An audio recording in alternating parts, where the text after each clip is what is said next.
प्रसूताओं को मिलने वाली सहायता राशि में गड़बड़ी सामने आई है।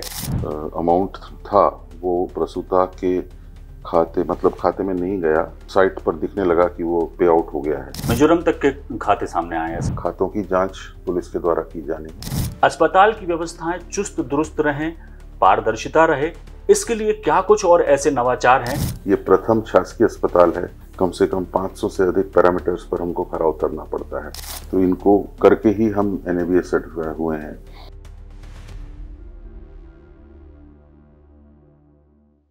नमस्कार, आप देख रहे हैं चौथा खंबा। मैं हूं अविनाश। बात हमीदिया अस्पताल की, जहां जननी सुरक्षा योजना के तहत प्रसूताओं को मिलने वाली सहायता राशि में गड़बड़ी सामने आई है और इसको लेकर हम चर्चा करेंगे यहाँ के अधीक्षक डॉक्टर सुनीत टंडन जी से। डॉक्टर साहब, ये जो मामला आया है चौंकाने वाला है और जाहिर बात है आपके संज्ञान में आया, आपने स्टैंड लिया और FIR दर्ज कराई। किस तरह से ये मामला सामने आया? हमको एक शिकायत प्राप्त हुई थी कि प्रसूता का जो अमाउंट था वो प्रसूता के खाते में नहीं गया, जबकि वो जनवरी के महीने में ही वो साइट पर दिखने लगा कि वो पे आउट हो गया है, जबकि उस बच्चे का जन्म तो बाद में जाके जुलाई में हुआ। तो वहाँ से मुझे कुछ थोड़ी शंका हुई कि ऐसा कैसे हो गया है। तदुपरांत फिर मैंने बर्थ रिकॉर्ड रजिस्टर की जांच करके मिलान किया, तो उसमें केसेस कुछ ऐसे आए हैं जो बर्थ रिकॉर्ड रजिस्टर में उपलब्ध नहीं थे। वो सबस जानकारी मैंने एकत्रित करके और इसकी सूचना थाने कोईफिजा में दी है और आगे की समस्त कार्रवाई अब पुलिस के द्वारा की जानी है, जिस पर मैं और किसी प्रकार की टिप्पणी करना उचित नहीं समझूंगा। डॉक्टर साहब, मिजोरम तक के खाते सामने आए, ऐसी चर्चा है। मैं इसके बारे में अभी आपसे कोई चर्चा इसलिए नहीं कर सकता कि वो खातों की जांच पुलिस के द्वारा की जानी है और जहाँ पे भी उनको जो भी कागज चाहिए वो सपोर्ट हम पूरा प्रोवाइड करेंगे।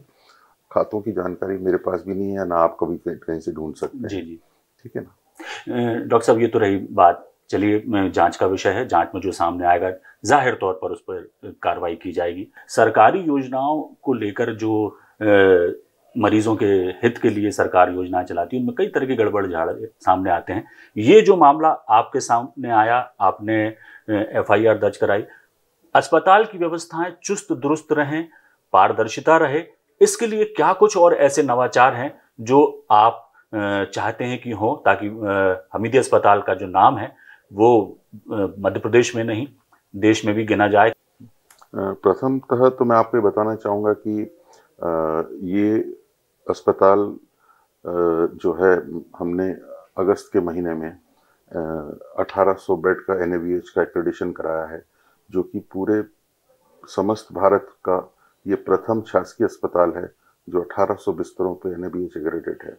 और NABH का सर्टिफिकेट मिलना इतना आसान नहीं होता, उसके लिए कम से कम 500 से अधिक पैरामीटर्स पर हमको खरा उतरना पड़ता है और ये सारे पैरामीटर जो हैं वो पेशेंट सेफ्टी और पेशेंट सेटिस्फेक्शन और इसके ऊपर और डिपेंडेंट रहते हैं।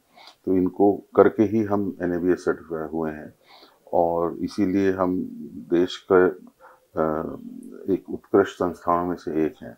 प्रदेश के मुख्यमंत्री माननीय मोहन यादव सर और उप मुख्यमंत्री माननीय राजेंद्र शुक्ला जी के मदद, सहयोग और सौजन्य से हम लोगों को पर्याप्त बजट प्राप्त हो रहा है, जिससे कि हम आने वाले मरीजों को अधिक से अधिक उत्तम सुविधा प्रोवाइड करें, यहाँ पे प्रदान करें।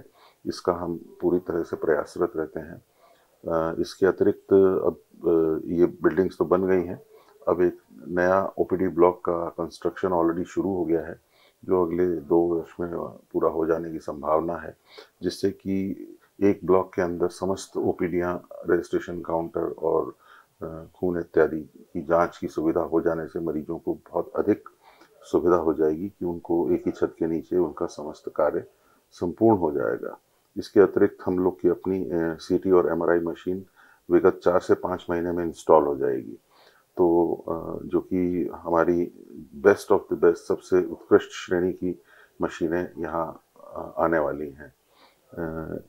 इसके अतिरिक्त हम लोगों के यहाँ centre of excellence of orthopaedics जो है वो भी इसी बिल्डिंग में जो अभी हम बन रहा है उसके ऊपरी भाग में सेंटर ऑफ एक्सीलेंस ऑर्थोपेडिक्स आ रहा है, जो कि काफ़ी मदद करेगा उत्कृष्ट सेवाएं देने में और रोबोटिक्स की सर्जरी इत्यादि कराने में। इसके अतिरिक्त हम लोग को अभी बंकर का कार्य शुरू हो गया है, तो लीनियर एक्सेलरेटर्स लग जाने से यहाँ पर आने वाले कैंसर के मरीजों को ये सुविधा का लाभ प्राप्त होगा। इसके अतिरिक्त हम लोग बोन मैरो ट्रांसप्लांट यूनिट अगले 2 महीने के अंदर शुरू कर देंगे, तो बच्चों को बोन मैरो ट्रांसप्लांट की सुविधा भी यहाँ पे उपलब्ध हो जाएगी, जो कि अपने आप में एक बहुत बड़ा कीर्तिमान होगा। सो इसी प्रकार के सभी समस्त नवाचारों के साथ मैं कोशिश में हूँ कि इस अस्पताल को बेहतर से बेहतर बना सकूँ। धन्यवाद जी, बहुत शुक्रिया डॉक्टर टंडन, आपने हमसे अपने अनुभव साझा किए और आगामी योजनाओं के बारे में बताया। और रहा सवाल इस गड़बड़ झाले का, तो निश्चित तौर पर मैं समझता हूं कि आपकी अगुवाई में आने वाले समय में कोई भी किसी किस्म की कोई गड़बड़ी अस्पताल में ना हो, मरीजों को बेहतर इलाज मिले, यही हम अपेक्षा करते हैं। और यही हमारे प्रदेश के जो भी मरीज हैं जो आशा भरी निगाहों से यहाँ आते हैं, उनको बेहतर और उचित इलाज मिल सके। बहुत धन्यवाद।